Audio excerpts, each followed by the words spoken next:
onto the stage. I didn't tell him I was going to introduce him to that line.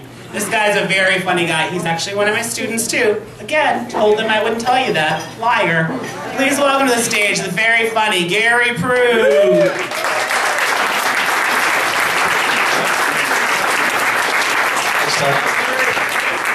Hey, how's everybody tonight? Good. Well, listen, I'm a lucky guy. You know, I really consider myself a lucky guy. I have a beautiful wife, and she's my best friend.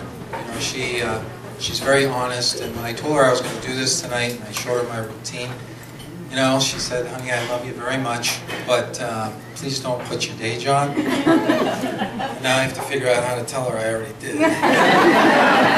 But you know, I grew up very poor. You know, I wouldn't say I was kind of Walmart white trash. I think we had a little bit more class than that.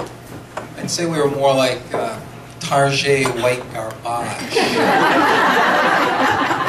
But my mom, you know, I love her. She was great. No matter how poor we were, she wasn't going to have her kids go to school without changing their clothes. No, not her. Every day, wake us up. I remember the routine like it was yesterday. Line up. Okay, kids, you know the routine. Time to change your underwear. You change with you. You change with you. And if you think that was bad, oh God, the days I had to change with my sisters. Do you know what it's like to wear your sister's underwear to school on gym class day?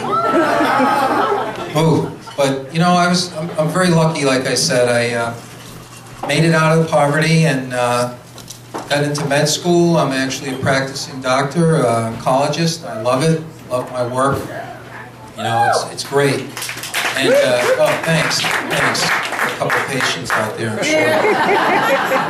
But you know, I still struggle every day. As tough as it was to get out of the poverty scene, I still struggle every day because the world in which I grew up compared to the world in which I live and work is so different. For example, communicating. Where I grew up, if somebody gave you shit, I know this is on recording, but you know, you'd say, "Hey, buddy, I'm going to kick your ass if you don't straighten out." I can't actually do that in the hospital. It doesn't really go over well. So, you know, I got to say something like, well, you know, what you just said wasn't exactly the truth. I'd really appreciate it if you would kind of restate that a little bit more accurately. And if you don't, well, I'm going to get really, really angry, and I might defriend you from Facebook. But I love what I do, but it is tough. You know, I love my patients, but you know, I found that it is a bit draining. So I've recently signed up for some adult education classes, like this one,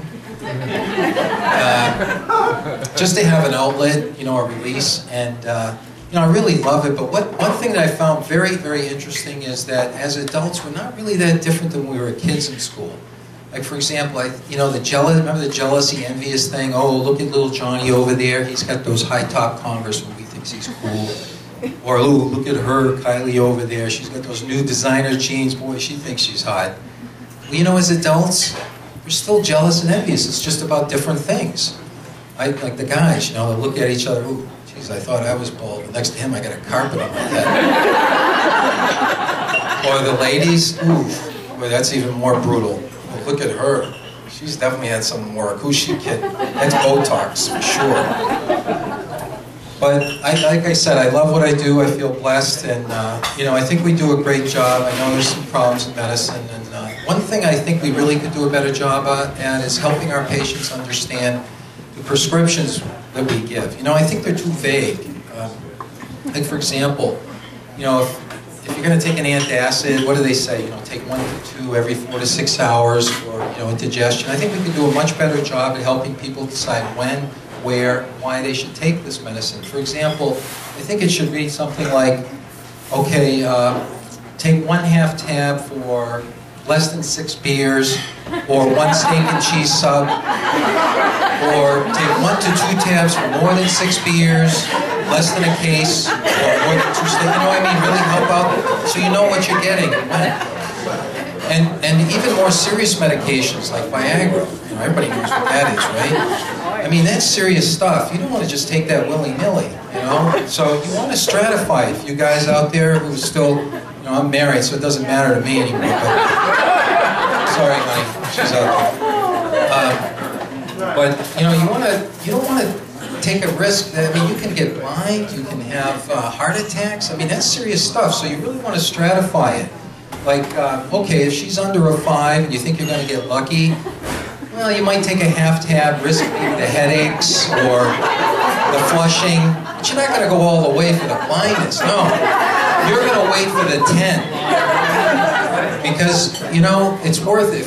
If you're gonna have a heart attack or you know you're going to go blind, at least you go with a smile or a really good picture in your head. You don't want to just go, you know, with a 5 for that. And if you get 4 more hours of erections, hey, all the better, right? The other thing about medications that really bothers me, and I think actually I get very embarrassed, is the way we have to go pick them up. You know, they're at pharmacies. I mean, everybody's around. There's no privacy. You know, you stand in line and there's people behind you, and they, oh, who's that? What's he getting? You know, what's his issue? And then you get the cashier right out front. She can't wait to say your name and your address. Excuse me, do you spell your name G-A-R-Y-P-R-O-U-L-X? Do you live at such and such? Yes, thank you very much for telling everybody here who I am. Well, you know, sir, we just don't want to give out your bladder medication for overreactive bladder to just anybody. Oh, thank you. Thanks. Well, you know what? I've just had it. I just got so sick of it that I just use the drive-thru now. I don't take any chances. And I even go in disguise. I don't want to take any chances. I don't want anybody to know me. And I know it's working because just the other day when I picked up my prescription, the gal handed me my medication through the window and she said, here's your prescription. Thank you very much, Superman. Thank you.